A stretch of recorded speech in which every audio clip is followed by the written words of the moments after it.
Moi, pour la deuxième partie de la saison 7 de Grégoire Rap. On n'est pas en direct, c'est une vidéo replay toujours. Vidéo replay.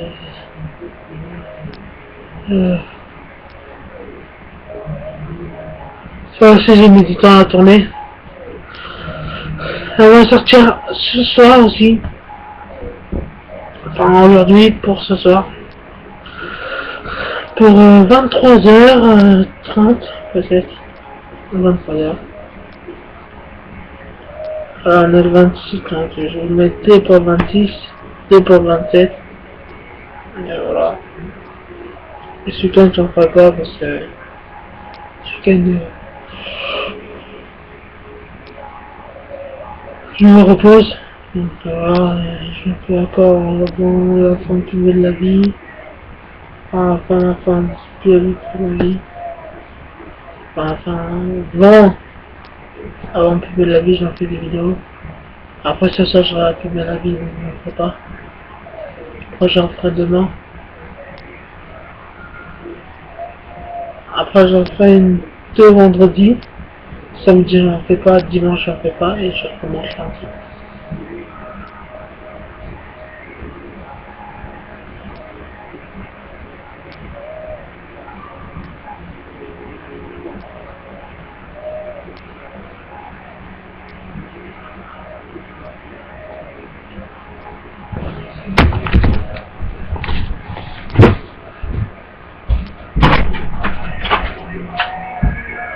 Aujourd'hui, normalement, j'ai rendez-vous.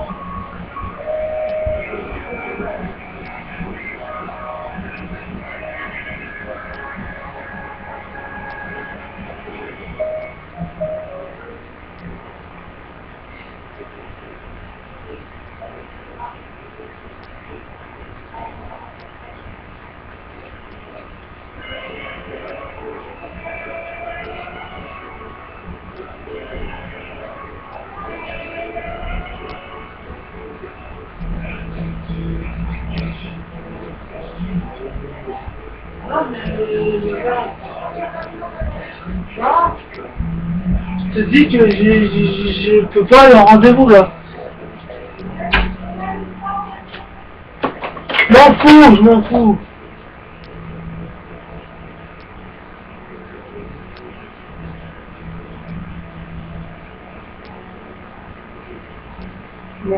J'ai pas envie d'aller là. C'est qu'un premier avant, je suis désolé.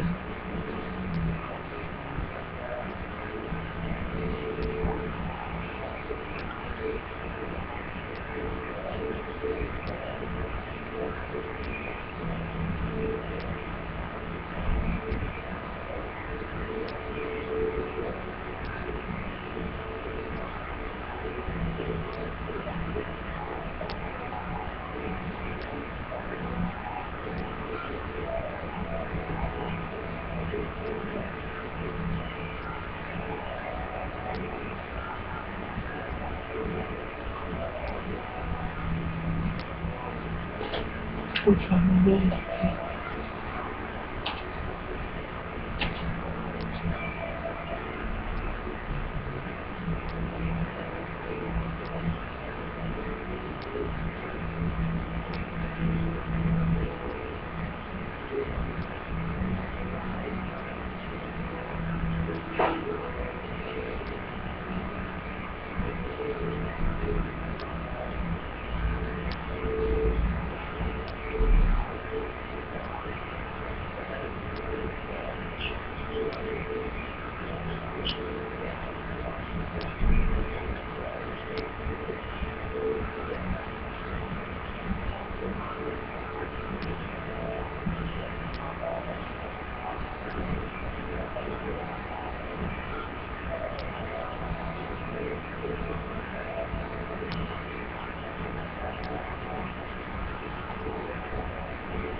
Allô, bonjour.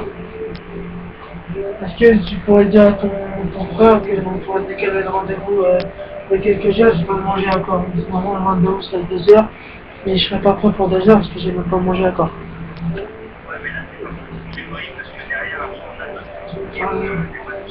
Bah au pire, j'ai pas mangé moi encore. Ah, mais moi je mange à 2 heures, donc comment je vais faire là?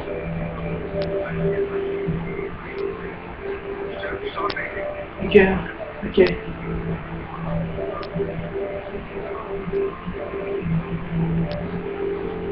Excusez-moi, j'étais avec quelqu'un.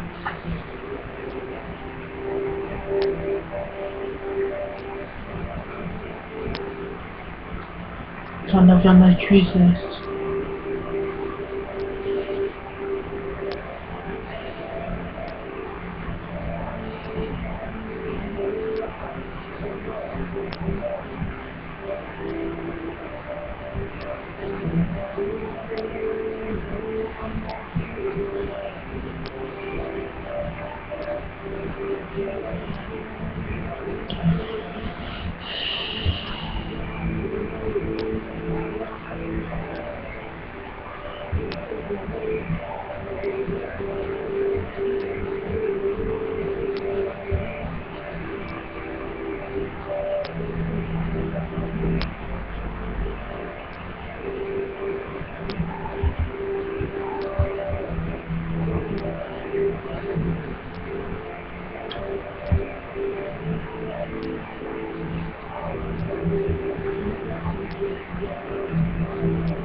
So,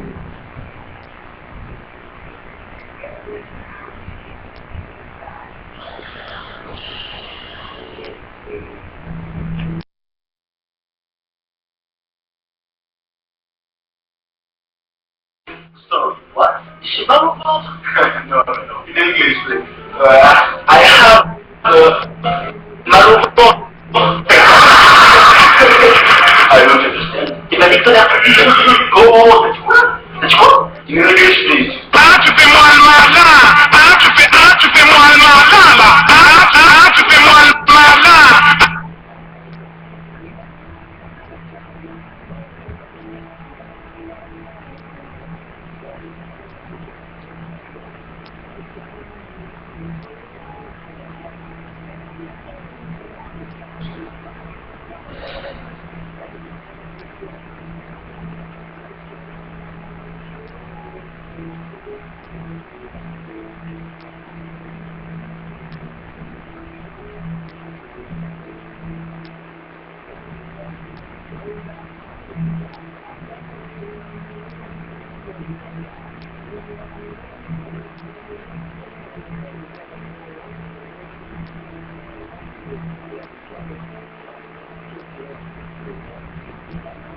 Je les ai pas prendre d'avant, je peux marcher.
Directeur, je vais vous dire merci pour les 5 abonnés. 5 abonnés. Merci.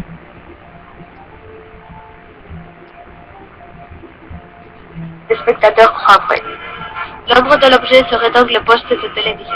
Le spectateur serait le prisonnier ne pouvant pas voir la réalité mais croyant que ce qu'il voit à travers la télévision l'est, et finalement celui qui met l'objet à un producteur de télé-réalité qui manipule. Pour désigner les gagnants, les productions de télé-réalité imitent le système de démocratie. En effet, ils utilisent une sélection grâce au vote pour désigner les candidats qui resteront dans l'émission. Il est possible de rapporter cette manière de sélection par vote à celle utilisée lors des élections politiques. Techniquement, la méthode a l'air identique, mais il semblerait que ceci n'ait rien à voir. Politiquement, ce vote se fait pour des idéaux sociaux, politiques et économiques. Contrairement, dans les émissions de télé-réalité, s'organisent des votes basés sur une image physique et psychologique. L'élection du candidat de télé-réalité ne défend donc pas les mêmes valeurs que celles défendues par un candidat politique. Dans la vraie démocratie, les votes se font gratuitement et ne sont faits pour enrichir les personnes. Alors que dans les programmes de télé-réalité, les votes sont payants et sont une source de revenus pour la production. Enfin, et comme nous l'avons déjà vu précédemment, les spectateurs subissent une manipulation dès le début, ce qui fait que, comme lors des élections présidentielles, cette sorte d'élection soit indirectement faussée. En résumé, l'impression démocratique que donne la télé-réalité par le système de vote n'est qu'un simulacre, sans enjeux politiques ni sociaux, comme un monde sans idées. Dans le monde de la télévision, les chaînes profitent du fait que tout peut devenir possible grâce au matériel spécifique pour offrir aux spectateurs ce qu'ils ont envie de voir. En effet, même si dans un premier temps le fait d'observer la réalité quotidienne dans un écran n'est pas très attirant, les productions sont chargées de développer des tactiques afin d'accrocher les gens à leur trame. Il y a des processus qui font que la société soit attirée par ce genre de programme, l'identification et le voyeurisme. L'identification se base sur une attraction des spectateurs par l'identification des caractères de pensée communs avec les candidats. Plus particulièrement, les gens recherchent quelqu'un qui pourrait leur ressembler pour leur envoyer une bonne image d'eux-mêmes. Cette attraction peut des fois créer des liens entre les deux qui naissent d'un partage de sentiments et d'idées. Le voyeurisme est plutôt causé par une sélection d'images tentatrices pour les voyeurs. Cette sélection d'images est faite selon le goût du spectateur. La production choisit ainsi de mettre plutôt des scènes de drame, d'amour, d'amitié, de sexe ou qui créent du suspense. Ici interviennent aussi les critères physiques de l'élection du candidat. Les téléspectateurs préfèrent toujours une fille ou un garçon avec un beau physique puisque la beauté est décrite psychologiquement comme rassurante. De plus, le voyeurisme est aussi causé par de simples faits quotidiens puisque les spectateurs trouvent bizarrement un intérêt à regarder un groupe d'individus vivre leur quotidien dans un univers clos. Comme disait le psychanalyste Freud, nous avons besoin d'éléments attendus dont nous tirons plaisir car ils ont une fonction rassurante. Enfin, un sentiment de toute puissance de la part du spectateur est aussi une tactique, voir sans être vu.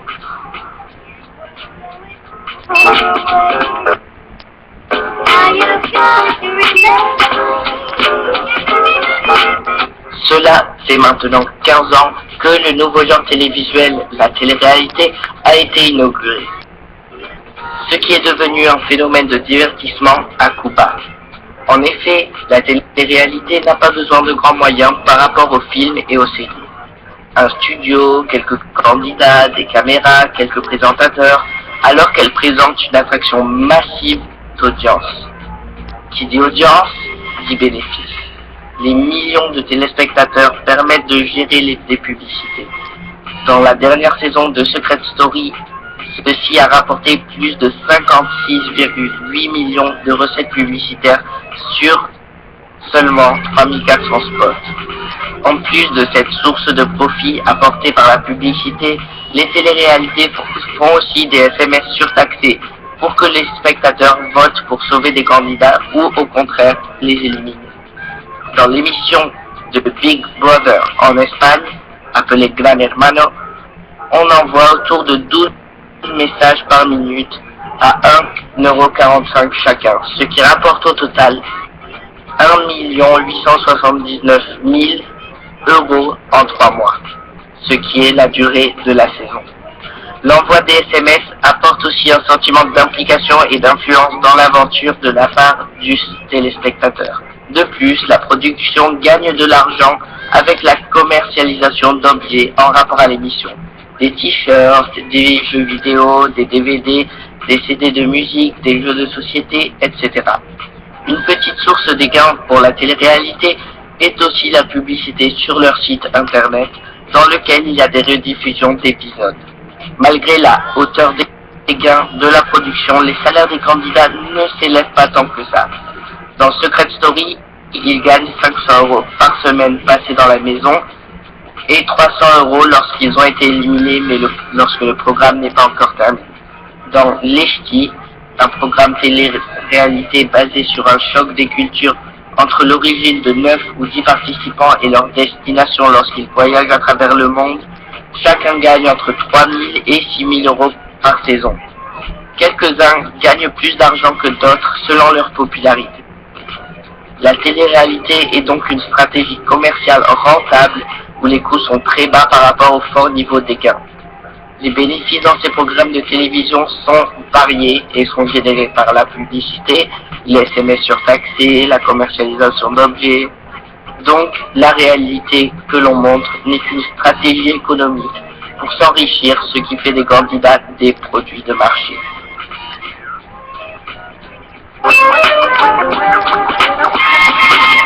La télé-réalité attire beaucoup de candidats, mais ils ne calculent pas les conséquences que cela peut les apporter. Aveuglés par la gloire, ils croient que ceci va changer leur vie, mais ils ne savent pas qu'il pourrait y avoir des conséquences morales et physiques. Souvent, les candidats auront leur minute de gloire présente lors de la saison, mais qu'ils laisseront généralement au prochain candidat. Les gens les oublient. Dans certains cas, la télé-réalité peut laisser des séquelles sur les candidats, psychologiques et physiques. Dépression lorsqu'ils découvrent que la réalité qu'ils vivaient n'était pas réelle, boulimie qui pourrait les mener au suicide, puis une perte de la notion du temps car dans la majorité des téléréalités, il n'y a pas d'horloge pour ainsi perturber les candidats en changeant leur cycle. Dans peu de cas, les candidats arrivent à vivre de la télé-réalité. Non, je veux pas, j'ai pas mangé. Endommager leur carrière et porter préjudice lors de l'entretien d'embauche. Par exemple, une des Story, la télé-réalité la plus populaire en France, ont fait en 2011 une chanson appelée C'est pas Secret Story, dont les paroles je vais faire entrer. à ne pas participer à ce genre de télé-réalité. C'est en public au closer, c'est le métier que tu veux te faire. Pourquoi tu gâches ta vie? Fais pas Secret Story, fais pas Secret Story. Non, non, non.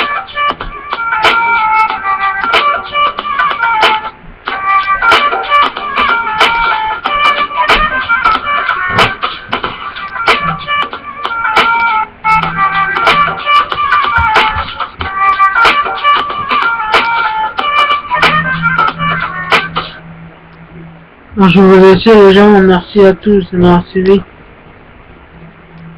pour cette petite vidéo replay. Sinon je vais vous dire, continuez à me suivre, nombreux et nombreuses, continuez à me suivre sur ma chaîne. On se retrouve pour la 3e partie tout à l'heure. J'espère que ça vous plaît cette 2e partie. Moi, ça n'a pas tellement plus que ça parce que j'ai pas parlé beaucoup. Là, je vais essayer de parler vite fait pour vous remercier de me suivre chaque jour. Et voilà, de me suivre tant que vous êtes là, moi je serai là. Y a pas de problème. J'ai un jeu. Je serai là pour vous faire des vidéos de ouf. Tant que je peux. Parce que je t'ignorais. Et quand je prends un cul, je vous dirai. Voilà, tant que je peux. Je fais. Voilà. Merci à tous.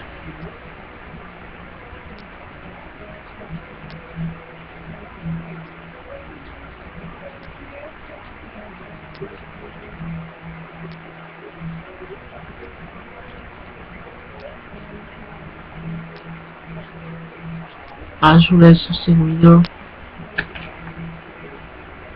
Merci. Continuez à me suivre. Suivez-moi. Regardez mes vidéos. Faites le maximum de vues. J'aime pas. Je fais comme vous voulez. Laissez un commentaire. Voilà. Merci à tous. On se retrouve pour un prochain partie. Tout à l'heure. Salut.